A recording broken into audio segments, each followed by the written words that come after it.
Hello. मैं हूं मुकुल। और आज के क्लास में हम लोग बात करेंगे कि किसी कंडक्टर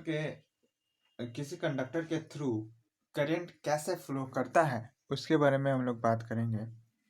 तो हेडिंग हेडिंग डालिए। Heading current flow mechanism through a conductor. Current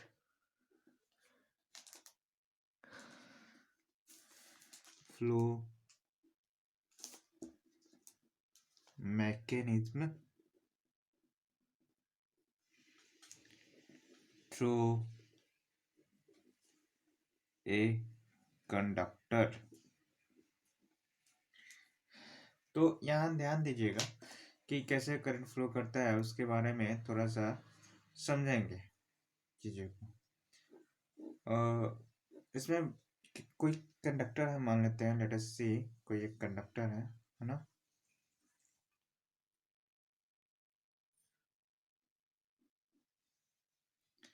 figure अच्छा नहीं बनते हो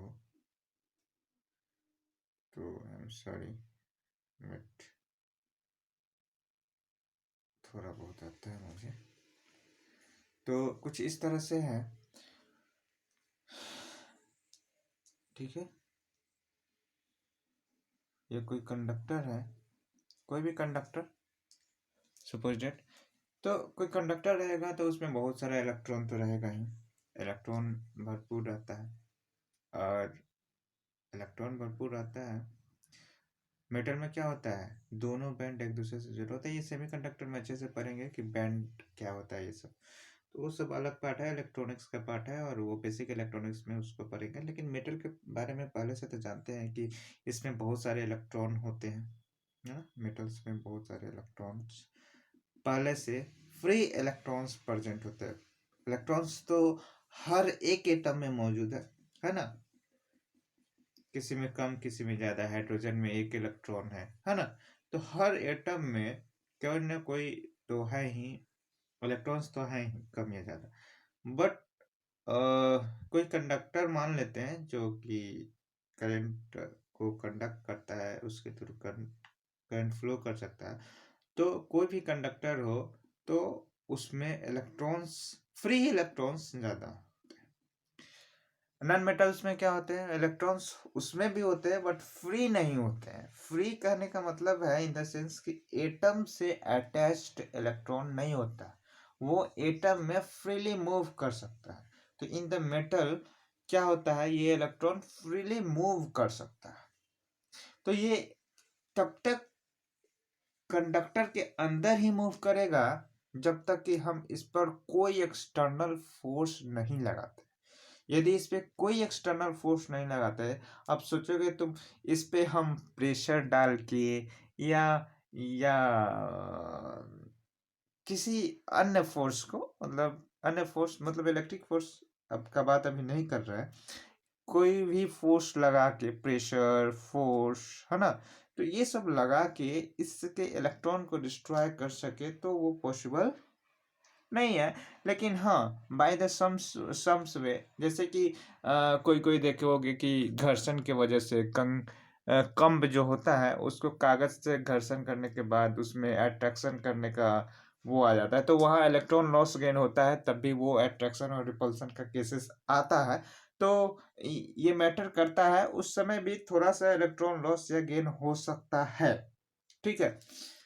बट मैक्सिमम में जब कोई एक्सटर्नल फोर्स, कोई भी ये सब एक्सटर्नल फोर्स नहीं लगाते हैं, तो क्या होता है कि कंडक्टर के अंदर जो भी फ्री इलेक्ट्रॉन्स रहते हैं बस कंडक्टर के अंदर ही मूवमेंट करते रहता है, ठीक है। तो ये सब क्या है, फ्री इलेक्ट्रॉन्स है, ठीक है। और ये मेरा कंडक्टर बार है। अब जैसे ही इस पर पोटेंशियल अप्लाइड करते हैं, जैसे ही इस पे हम पोटेंशियल अप्लाइड करते हैं, इधर प्लस और इधर माइनस, है ना।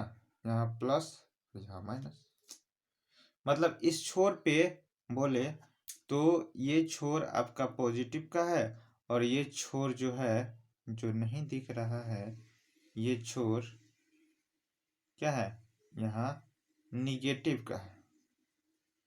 ठीक है, तो इस दोनों कंडक्टर के बीच हम पोटेंशियल अप्लाइड कर दिए। ये मान लो पोटेंशियल हम भी अप्लाइड कर दिए। तो जब हम कहीं भी पोटेंशियल अप्लाइड करते हैं तो क्या होगा, इधर प्लस है, इधर प्लस है, और इलेक्ट्रॉन पे हम जानते हैं कि इलेक्ट्रॉन पे क्या होता है, निगेटिव चार्जेज होता है। इलेक्ट्रॉन्स निगेटिवली चार्ज होता है। तो पॉजिटिव चार्ज और निगेटिव चार्ज के बीच अट्रैक्शन फोर्स लगेगा। ये पहले 7-8 क्लास में भी ये नॉर्मल चीज़ें पढ़नी है कि जब पॉजिटिव चार्जेज रहेगा, पॉजिटिव प्लेट रहेगा और दूसरा उसके अपोजिट निगेटिव चार्ज रहेगा, तो दोनों के बीच अट्रैक्शन फोर्स लगेगा। यानी कि हम जानते हैं, वी नो डेट कि same charges attract to each other and opposite charges, positive और नेगेटिव चार्जेस और नेगेटिव और positive charges attract to each other and same charges repel to each other, we know that. तो ये होता है। तो इसके वजह से इलेक्ट्रॉन क्या होगा, इलेक्ट्रॉन जो होगा, इलेक्ट्रॉन ये इधर मूव करने लगेगा। क्यों? Due to attraction forces. अब हमको ये पता करना है कि अट्रैक्शन फोर्सेस जो है, अट्रैक्शन फोर्सेस, उसको हम मेजर कैसे करें, हाउ टू मेजर इट, है ना, कैसे मेजर कर सकते हैं। तो इसको मेजर करने का उपाय क्या है, कैसे इसको मेजर कर सकते हैं, मेजर करने का क्या उपाय है। तो इसका उपाय ये है, एक हो सकता है कि, एक मिनट, इसको मेजर करने का एक उपाय ये है कि हम इलेक्ट्रिक फोर्स कैलकुलेट करें कि कितना लगेगा। तो कैसे करेंगे, जब हम पोटेंशियल अप्लाइड करें तो जिस डायरेक्शन में पोटेंशियल अप्लाइड करेंगे उसी डायरेक्शन में इलेक्ट्रिक फील्ड भी लगेगा। यानी हम जानते हैं, we know that electric field is equal to क्या होता है, बी अपॉन एल। यानी जो भी का डायरेक्शन होगा वही ई का भी डायरेक्शन होगा। यानी पोटेंशियल का डायरेक्शन कैसे है, positive to negative, high potential, है ना, ये हाई पोटेंशियल और ये लो पोटेंशियल। तो तुम्हारा इसका पोटेंशियल का direction high potential to low potential होगा। उसी तरह से इलेक्ट्रिक फील्ड का भी डायरेक्शन किधर होगा, इधर होगा। इलेक्ट्रिक फील्ड भी high potential to low potential लगेगा।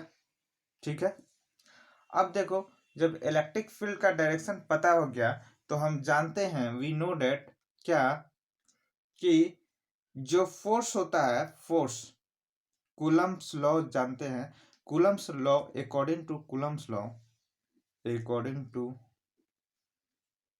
कूलम्ब्स लॉ, क्या, फोर्स इक्वल टू, मतलब electric force is equal to, electric force is equal to, force तो इस पे बहुत सारा लग रहा है, ऊपर से ऊपर नॉर्मल, नीचे mg ग्रेविटी फोर्स, है ना। तो ये तो आपस में बैलेंस है, लेकिन हम इलेक्ट्रिक फोर्स की बात कर रहे हैं। तो इलेक्ट्रिक फोर्स, कूलम्ब फोर्स क्या बताया, कूलम्ब्स लॉ, कि इलेक्ट्रिक फोर्स जो होता है उसके, उस जो चार्ज है उसमें इलेक्ट्रिक, उस पर कितना इलेक्ट्रिक फील्ड अप्लाई हुआ उसका मल्टीप्लीकेशन होता है इलेक्ट्रिक फोर्स। यानी कि Q, यानी charge into electric field E, है ना। ये एरो दे रहे हैं इलेक्ट्रिक फील्ड के निशान के लिए, ठीक है, इलेक्ट्रिक फील्ड के डायरेक्शन के लिए, सॉरी। तो यहाँ पे Q क्या है, चार्ज। तो चार्ज कितना है, E, इलेक्ट्रॉन है, जो कि निगेटिव चार्जेस है, E इंटू ई, है ना। यानी इसका डायरेक्शन क्या होगा, क्योंकि इलेक्ट्रॉन पे निगेटिव चार्जेज होता है, इसलिए इसका जो डायरेक्शन होगा फोर्स का, वो इलेक्ट्रिक फील्ड के जस्ट ऑपोजिट डायरेक्शन में फोर्स लगेगा। यानी हम बोल सकते हैं कि इलेक्ट्रिक फोर्स जो इस पे लगेगा वो इस डायरेक्शन में इलेक्ट्रिक फोर्स लगेगा, एफ इलेक्ट्रिक अपोजिट डायरेक्शन में लगेगा। ठीक है, तो फोर्स तो इस डायरेक्शन में लगेगा। ठीक, इसीलिए जो इसीलिए भी पोटेंशियल अप्लाई करते हैं तो यह प्लस होता है, इस पे नेगेटिव चार्ज होता है तो अट्रैक्ट तो होता है। लेकिन क्यों अट्रैक्ट हुआ?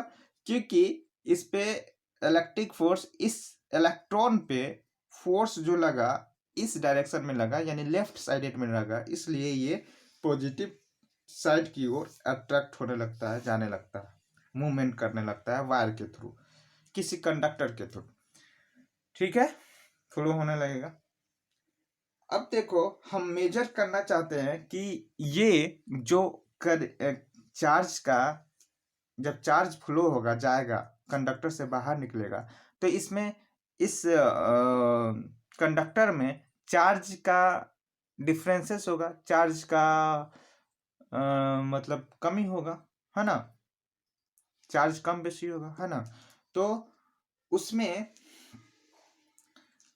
ये चार्ज के डिफरेंस के वजह से, मतलब यदि हम ये निकालना चाहें कि इस चार्ज के फ्लो होने का रेट क्या है, मतलब चार्ज को बाहर कंडक्टर से बाहर निकलने का रेट क्या है, तो इसको मेजर करने के लिए हम क्या कर सकते हैं, विथ टाइम के रिस्पेक्ट में कितना रेट से चार्ज बाहर जा रहा है, इसी को हम मेजर कर सकते हैं और इसी मेजरमेंट को हम करेंट भी कहते हैं।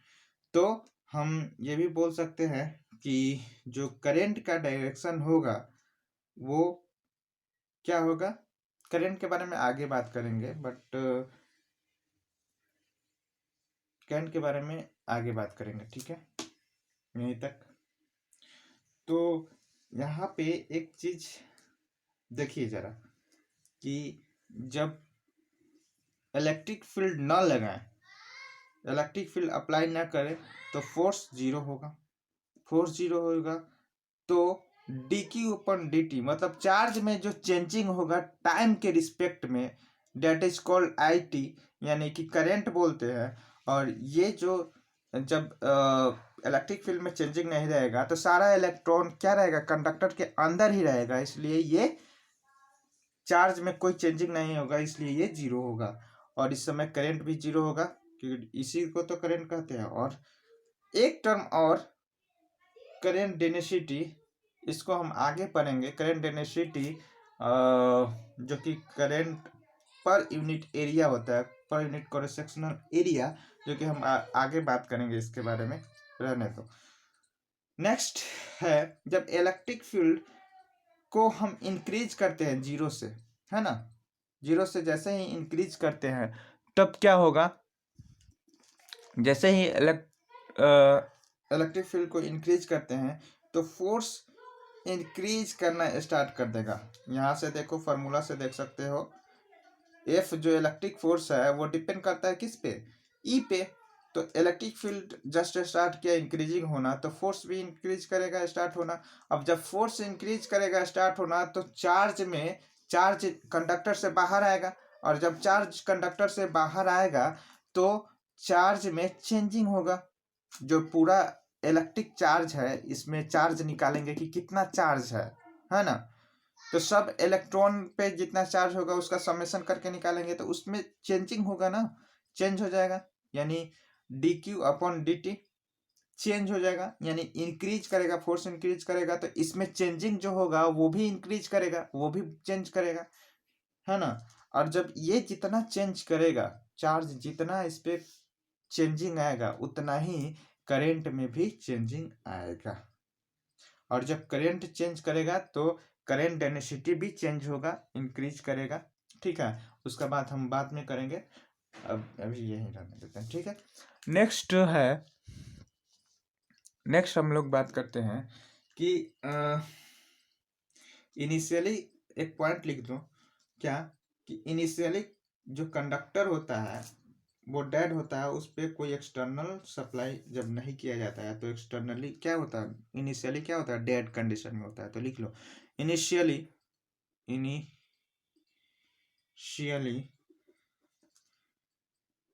conductor is at dead because there is no electric field, no electric field, no electric field supply. There is no electric field supply supply applied on that conductor. Next point लिख लो. If we apply an external electric field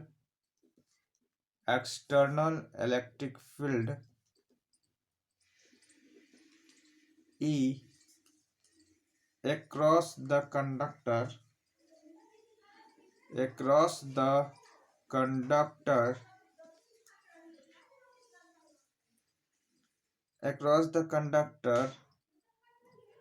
then electrons flow from flow in the opposite direction of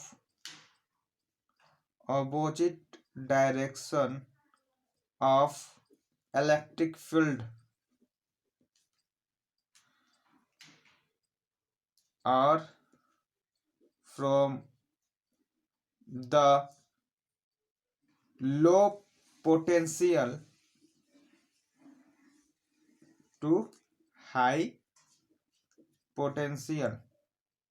इसको एकदम ध्यान में रखना कि जो electrons flow करता है वो हमेशा low potential to high potential करता है. ठीक है, ये भ्रम मत रखना कि electron high potential to low potential. नहीं, इलेक्ट्रॉन हमेशा लो पोटेंशियल से हाई पोटेंशियल की तरफ जाता है. ठीक है, लेकिन इसके just opposite current high potential से लो पोटेंशियल की ओर जाता है.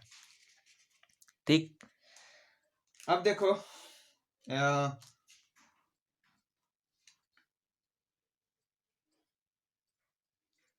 ये सारा चीज हो गया. अब देखो इलेक्ट्रिक करंट, एक हेडिंग डालो जस्ट तुरंत. इलेक्ट्रिक करंट, जिसको हम लोग आई से डिनोट करते हैं, क्या है लिखो. अभी हम समझा चुके हैं तो डायरेक्ट डिफिनेशन लिख लो. Rate of change of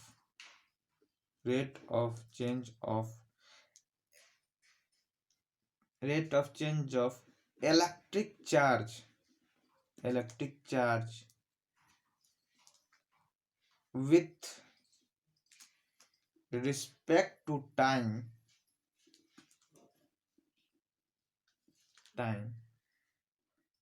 is called as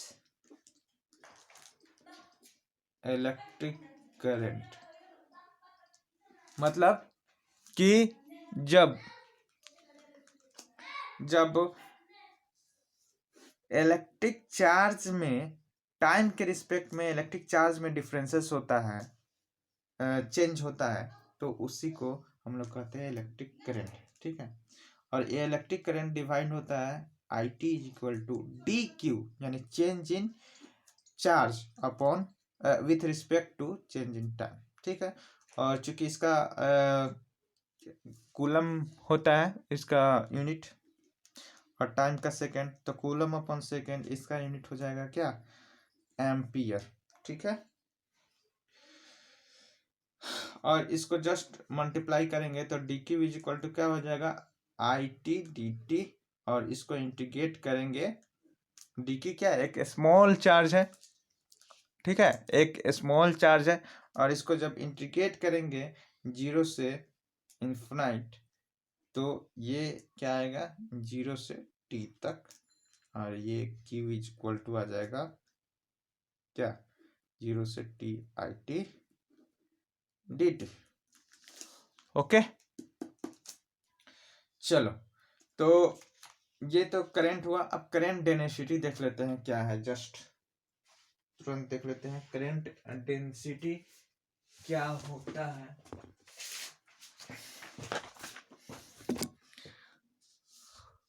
current density, तो हेडिंग क्या लो, next current density. Current density क्या होता है? करंट डेंसिटी लिखो क्या होता है। जो जो जो ये है ना, कुछ इस तरह से था ना, हाँ।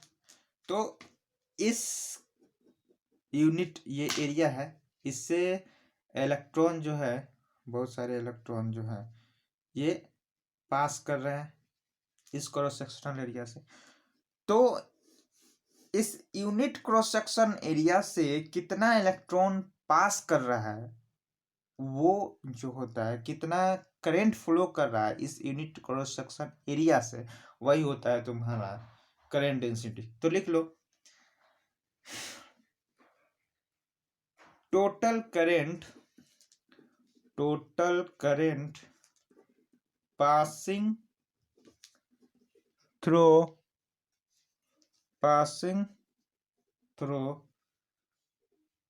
per unit cross sectional area यदि इसको इसका क्रॉस सेक्शनल एरिया ए मान लिया जाए, cross sectional area A is called current. Total current जो है वो उसको हम लोग मान लेते हैं I. Current passing through per unit cross sectional area is called current density. और करंट डेंसिटी को हम लोग जे से डिनोट करते हैं। तो क्या हो जाएगा, जे इज इक्वल टू हो जाएगा करंट अपॉन एरिया। और चूंकि इसका यूनिट जो होता है एम्पियर होता है और इसका एरिया का मीटर स्क्वायर होता है, तो हम इसका यूनिट क्या बोल सकते हैं करंट डेंसिटी का, एम्पियर पर मीटर स्क्वायर। हो गया। आज के क्लास में इतना ही, थैंक यू। और नेक्स्ट वीडियो में हम लोग बात करेंगे ओम्स लॉ के बारे में। So please present my next video. Thank you.